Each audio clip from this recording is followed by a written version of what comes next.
What's up YouTube? Capital G here, doing a quick discussion on the 2016 Yu-Gi-Oh! World Championship that's going to be going on over this weekend. I believe it's going to be in Orlando, Florida, and this video is going to be talking about what you guys expect to see from this event as far as what's going to be like the meta. I know it's a very small event, but you know, even an event of like 30 or 40 people can still have a meta. What do you guys expect to be like the most popular deck? What do you guys expect to dominate the field? Ultimately, what do you guys expect to win? Now, if you can't check out the written coverage because you're out of town this week or something like that, you're going to miss the stream.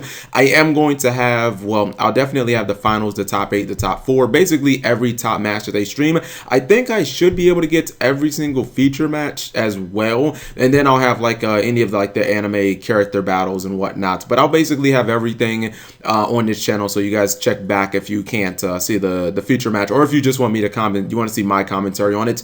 But this is talking about what is going to happen at the event. Now, the interesting thing about Worlds 2016 is this is a time where the TCG and the OCG couldn't be further apart as far as our competitive metas, because if you look at like the TCG, a lot of our meta is Monarchs and PK Fire. You've got like Pendulums, where people are mixing in kind of like Magispectors and Performapal Magicians and whatnot, and then you have Cosmo. And then if you look at the OCG, decks like Monarchs, Burning Abyss, they're just really not showing up. They don't even have Cosmo, so obviously that's not a factor in their meta. It's a lot of DDDs and ABCs and, you know, a little bit of Metaphors, and we really don't have those decks. I mean, we just recently got the Metaphors, but we don't have all the cards yet, so that could be a potential wild card. But since the, you know, the Worlds uses its own ban list, and essentially a card has to be available under, it has to be available in the TCG and the OCG to be legal for Worlds, and then they use obviously the lowest amount allowed in either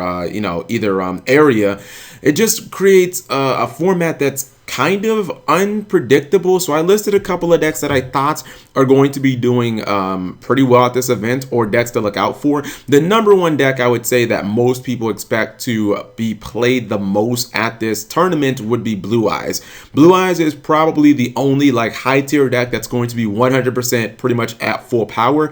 The thing about Blue Eyes is it does have, it does have a little bit of an anti-pendulum feel to it because of, like Spirit Dragon being able to stop those pendulums of 3 and 4 cards and whatnot. The thing about Blue Eyes I don't know is I'm not sure that TCG players have fully adjusted to this deck, because in the OCG they're obviously accustomed to playing Blue Eyes, and I think a lot of the OCG players will probably kind of like lean to Blue Eyes, you know, like in Asian areas and whatnot, or the Asian parts of the world in those countries, because they've been playing Blue Eyes for a while, and it's obviously a top tier deck. But in the TCG, you have to remember, even though Shining Victories has been out 3 months, we just recently got Alternative Dragon, and we just recently got Return of the Dragon Lords before that. So these cards, which are pretty much essential to Blue Eyes, have only been out for like a month, a few weeks. These where people have not been able to play this deck for 5-6 months like they have in the OCG. So I'm not sure that the comfort factor is really there,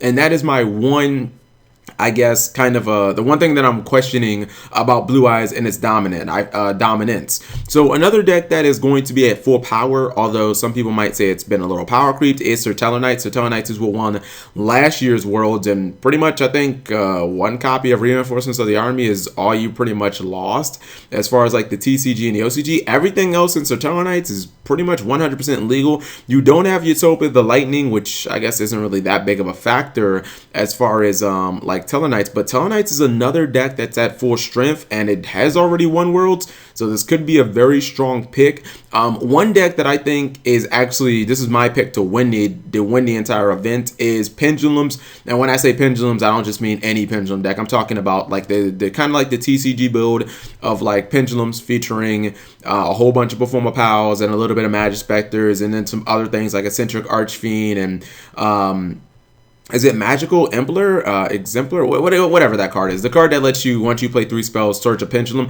I feel like this deck is going to be good, and I think it's going to see a lot of play. I do understand that Monkey Board is banned in the OCG, so that means Joker's targets are not going to be as potent. There will be no 1-card scales, but I just look at Corinne, I'm just like, damn, it's such a ridiculously strong card. And quite frankly, I think if this deck does do well, like I think if you see maybe a Miracle Match or 2 of these in top 4, this could be the thing that puts Corinne on the radar in the TCG. You know what I mean? Like, if this wins the event, you might see Corinne like go to 1, because I know that Sotella Knights didn't really get hit last year, but if you look at the year before that, when Infernity won, what happened? Like, Konami basically ripped that deck a new asshole on the TCG. They limited Barrier and they limited Archfiend. They basically said, you guys aren't going to play this deck anymore. We're going to make it unplayable. Another deck that I've got up here is Clifford.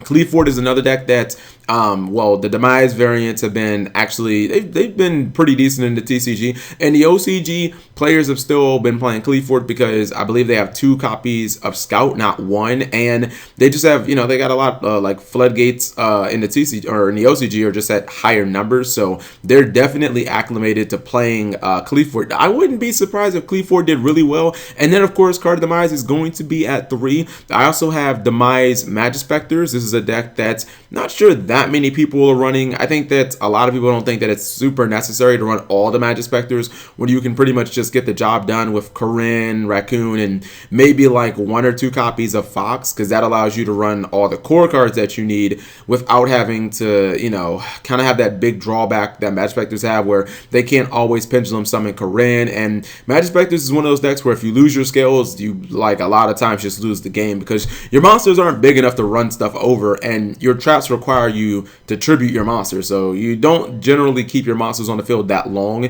Generally, you want to pendulum summon them over and over and over again, and that's how you end up winning the grind game. And the last deck I have listed up here is Metaphors.